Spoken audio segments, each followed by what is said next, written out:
You will hear a woman telephoning a car rental company to ask about car renting services. First, you have some time to look at questions 1 to 5.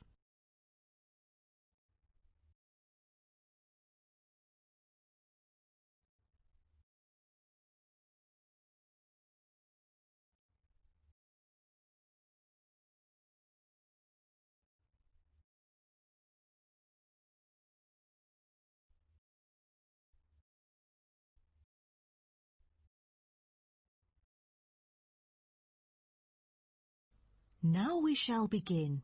You should answer the questions as you listen, because you will not hear the recording a second time. Listen carefully and answer questions 1 to 5. Hello. First Choice Car Rental. How may I help you? Oh, good morning. I'm calling for some information about your car renting services. I'm an American and I will be going on a family holiday to your city from Ohio next month. Okay, no problem. It's our pleasure to serve you. Could you please tell me your name and contact information first? I'm Caroline. That's Caroline.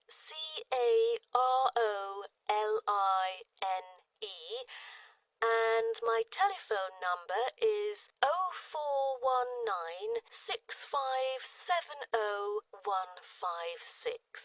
041965705156. Okay, I've got that.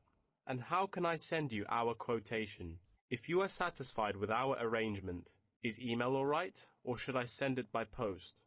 The latter, please. I'm afraid I'd prefer to read it on paper.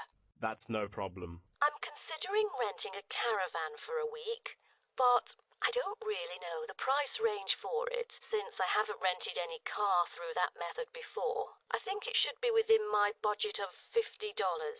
You know, we have various caravans at different renting prices, according to the class of vehicle, facilities inside, mileage, etc. I'd recommend the Explorer, taking your budget into consideration, which is of good value and will cost you $39 per day. Is that okay? Of course, that's fine for me. I know the Explorer. That could save me $11 each day. You know, a family holiday will be costly. That van is perfect. I'm glad that you like it. So, do you have any particular requirements about your room in the van? How many beds are there? 1 twin bed. But there are 3 of us. My mum, daughter, and me. So, can we add another bed? No problem. For the facilities, I think a kitchen is the most important. And, of course, the stove. Before you hear the rest of the conversation, you have some time to look at questions 6 to 10.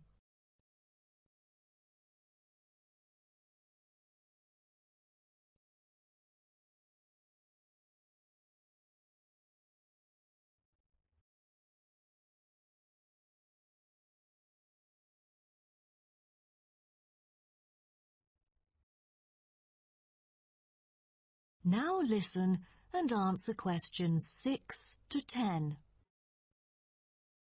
In our vans, such as Explorer, there are all the basic bedding materials you need, like pillows and blankets, as well as some equipment for daily life. And many things can be added into your room according to your needs, such as a coffee maker. Well, I need to have a heater in case it'll be cold at night, and a microwave, of course. All right, I've taken notes of all these things. Actually, all our vans should be taken from our company, which is not too far from the city centre, so we can pick you up from the centre for free. Is that okay? Oh, I'm afraid we'd better be picked up from the airport, as we are foreigners in your country and not familiar with the transport system. Is that all right? Yes, it is no problem. With that comes the information for the insurance. I need the driver's name and age. That is my daughter, Chris, who is 19, the youngest driver amongst us 3.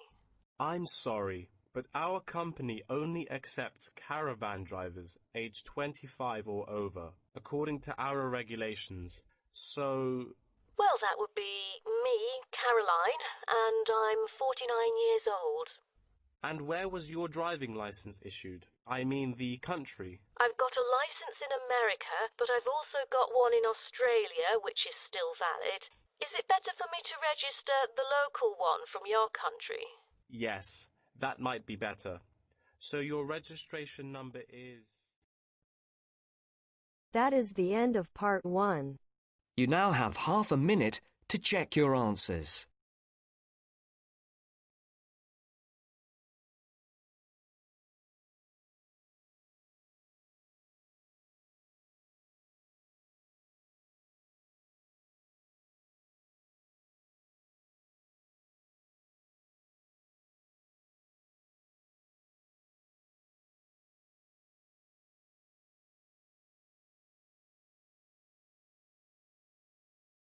Now turns to part 2. Part 2.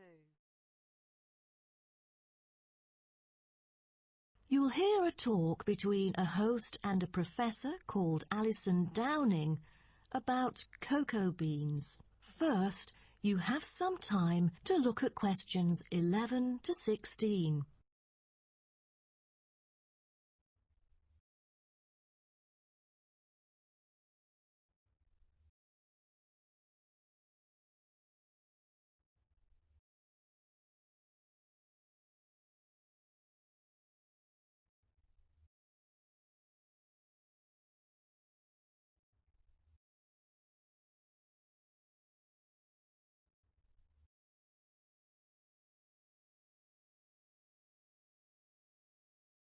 Now listen carefully and answer questions 11 to 16. Hello and welcome to today's talk. Here with me is the famous botanist, Professor Alison Downing. So, Alison, tell us something about cocoa beans. Cocoa beans, also called cacao beans, are the primary constituent in making chocolate. Grown in tropical areas in South and Central America, West Africa and Asia, the cocoa tree is often raised on small family-owned farms. When the harvested pods are opened to expose the beans, the pulp and cocoa seeds are removed and the rind is discarded. The pulp and seeds are then piled in heaps, placed in bins or laid out on grates for several days. During this time, the seeds and pulp undergo a process called sweating, where the thick pulp liquefies as it ferments. The fermented pulp trickles away, leaving cocoa seeds behind to be collected. This is when the beans are harvested, and then the bags holding them are ready to be transported. But the most important step in processing the cocoa bean is cleaning it. Once the beans are unloaded from the railroad cars, the packages are opened and then weighed by machines. Then the pods are split and the seeds or beans are covered with a sweet white pulp or mucilage. On arrival at the factory, the cocoa beans are sorted and put in a hopper to be cleaned more rigorously. The wet beans are then transported to a facility so they can be fermented and dried.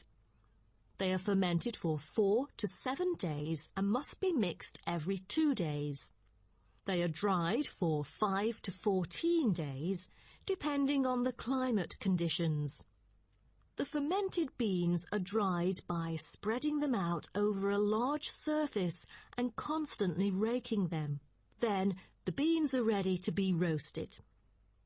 Now, roasting takes place at a high temperature, and then the beans are boiled in a heated chamber.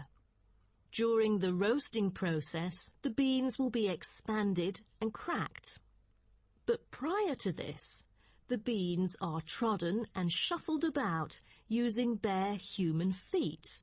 During this process, red clay mixed with water is sprinkled over the beans to obtain a finer colour, polish and protection against moulds during shipment to factories in the United States, the Netherlands, the United Kingdom and other countries. Now, back to what I was saying. After the beans are cracked, they need to be cooled. Then the roasted beans are sealed in pockets. Before you hear the rest of the talk, you have some time to look at questions 17 to 20.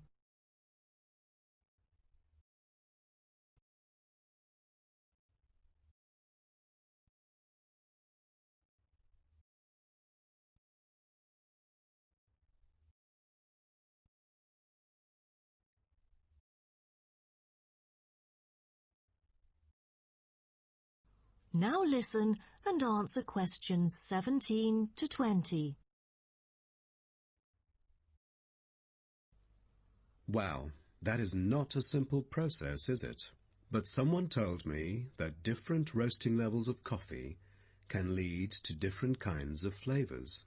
Yes, roasting coffee transforms the chemical and physical properties of green coffee beans into roasted coffee products. The roasting process is what produces the characteristic flavor of coffee by causing the green coffee beans to change in taste. Unroasted beans contain similar, if not higher levels of acids, protein, sugars and caffeine as those that have been roasted, but lack the taste of roasted coffee beans due to the Maillard and other chemical reactions that occur during roasting. The vast majority of coffee is roasted commercially on a large scale, but small-scale commercial roasting has grown significantly with the trend toward single-origin coffees served at specialty shops. Some coffee drinkers even roast coffee at home as a hobby in order to both experiment with the flavor profile of the beans and ensure the freshest possible roast. So here, I'm going to introduce some of these roasted coffee beans and their special flavors. Now, the first crack is lighter bodied and has a higher acidity level with no obvious roast flavor and is popular for its special mild taste. This level of roast is ideal for tasting the full original character of the coffee. The green beans are raw, unroasted coffee beans. They are strictly hard beans with a smoky flavour and are slightly acidic. We've also got French roast, and the flavour that comes across in French roast coffee usually has more to do with the roasting process than the actual quality of the beans. By the time the beans are dark enough to qualify as French, most of their original flavour has dissipated. In its place come the flavours of caramelizing sugar, bittersweet coffee, and often a bit of chocolate. And finally, espresso smoky. That is, coffee brewed by forcing a small amount of nearly boiling water under pressure through finely ground coffee beans. Espresso is generally thicker than coffee brewed through other methods, has a higher concentration of suspended and dissolved solids, and has creamer on top.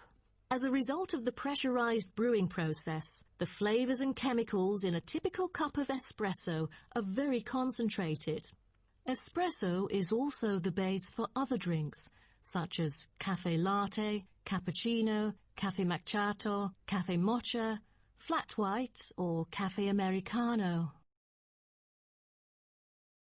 That is the end of part 2. You now have half a minute to check your answers.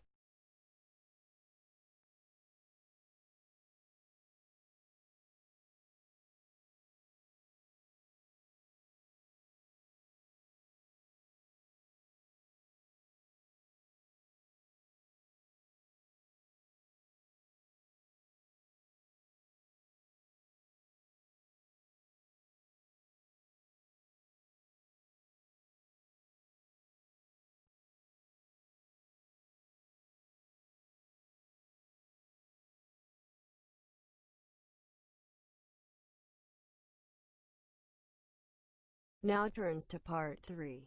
Part 3.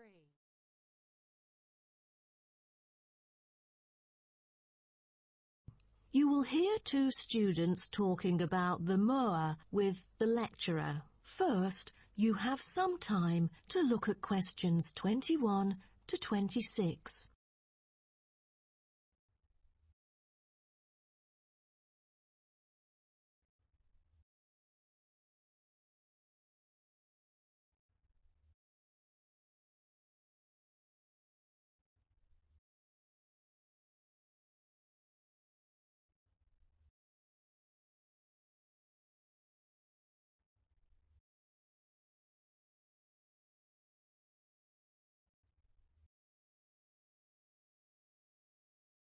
Now, listen carefully and answer questions 21 to 26. Thank you all for coming here today to hear about the moa, a kind of animal which has been extinct for a long time. Well, first of all, we look at what the moa are. The moa are 9 species of flightless birds endemic to New Zealand. They were the dominant herbivores in New Zealand's forest, shrubland and subalpine ecosystems for thousands of years. But around 500 years ago, they all went extinct. When I mention extinct animals during ancient times, you may immediately think of dinosaurs, which disappeared around 66 million years ago. Fossils of dinosaurs, which we use to study, are large in number, but not many of those of moa remain, though both animals appeal to people today. So, the moas sound more mysterious now. But sir, I've got a question about these flightless birds. How can we distinguish them from other birds? That's a good question. Birds are commonly characterized by being warm-blooded, having feathers and wings, usually capable of flight, and laying eggs, while the flightless moa, until their extinction, were the largest birds in the world. Their heads are relatively small in relation to their bodies, and they are the only wingless birds lacking even the vestigial wings and substantial tailbones in their family. That's impressive, but were they born to be like that? I mean, when they were chicks. Yes, absolutely. So let's move on to the chicks. The eggs of moa were laid in nests and incubated for about 2 months. The chicks would be well developed upon hatching, and probably would be able to leave the nests to feed on their own almost immediately. I've heard that the male moa are thought to have incubated the eggs. Is that true? I think there is a possibility for that. I've read somewhere that the sex-specific DNA recovered from the outer surfaces of eggshells suggested that these eggs were likely to have been hatched by the male, but we still need to consult more. But I have a question. There has been some occasional speculation that the moa were still alive, because someone said they had caught sight of them in New Zealand in the late 19th century, or even the 20th. Do you think it's possible? I'm not amazed by that, since that kind of thing has been claimed several times.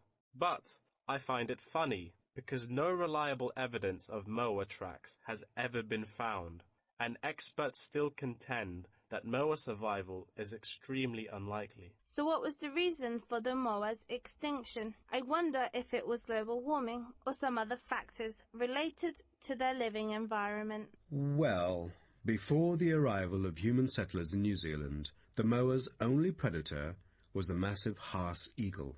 Then the Maori arrived sometime before CE 1300, and all moa genera were soon driven to extinction by hunting. What a horrible thing.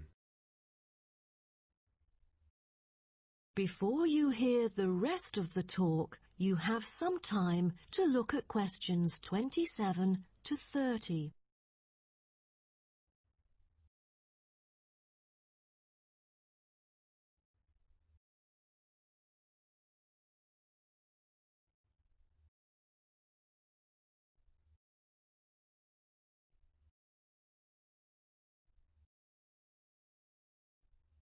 Now, listen and answer questions 27 to 30.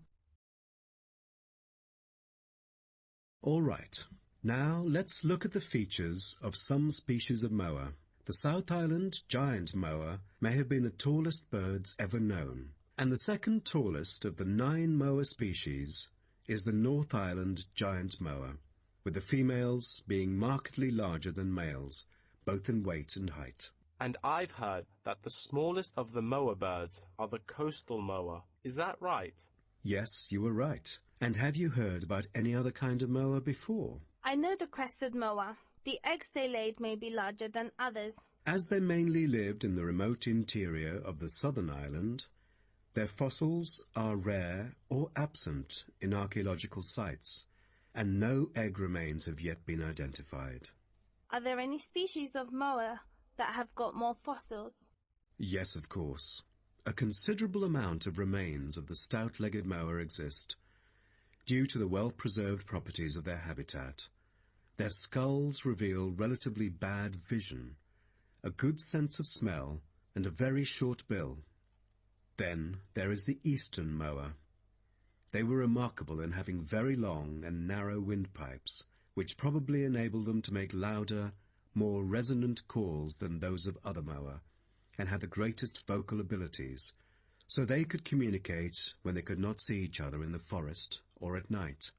They used a range of senses, apart from sound, in their search for food, such as their sense of smell and vision.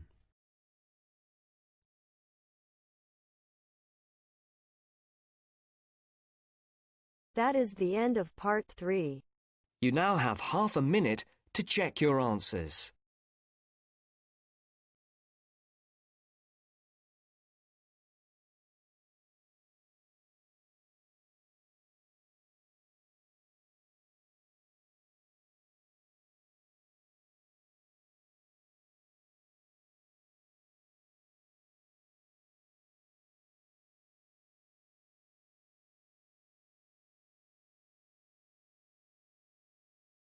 Now turns to part 4.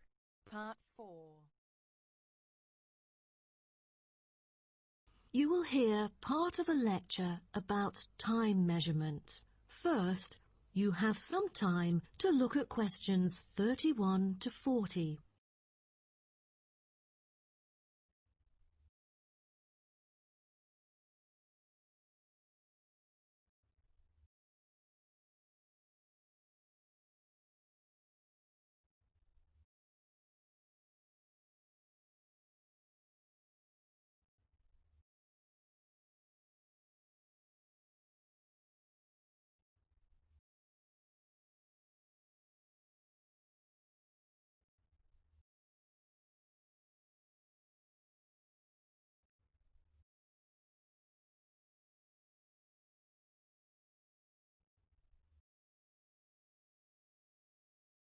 Now, listen carefully and answer questions 31 to 40.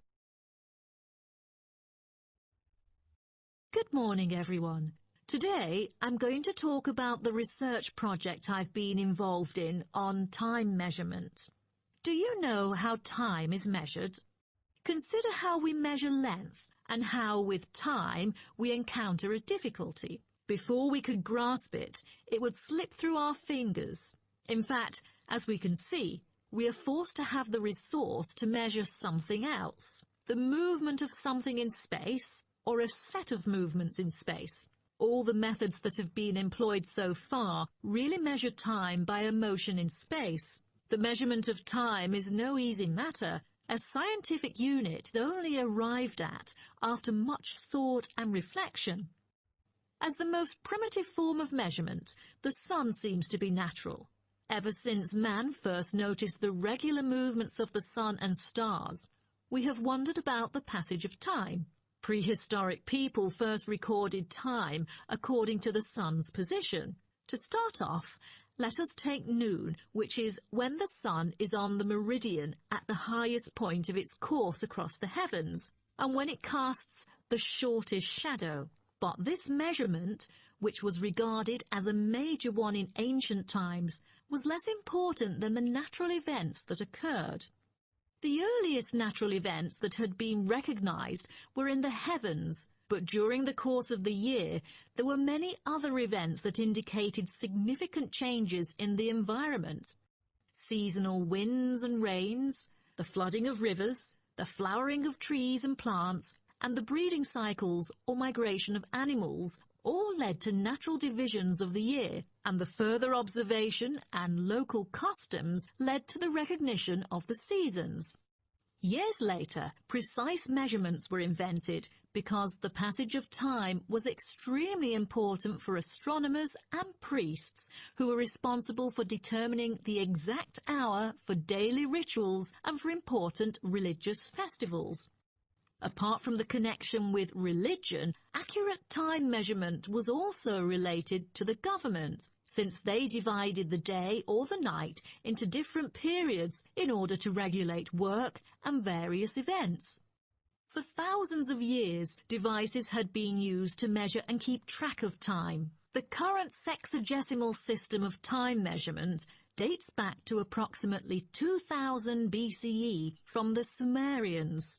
It was found that the earliest ancient timekeepers were mainly invented and used in Mesopotamia, where the water clock was introduced from, as well as in North Africa, especially in the area of ancient Egypt.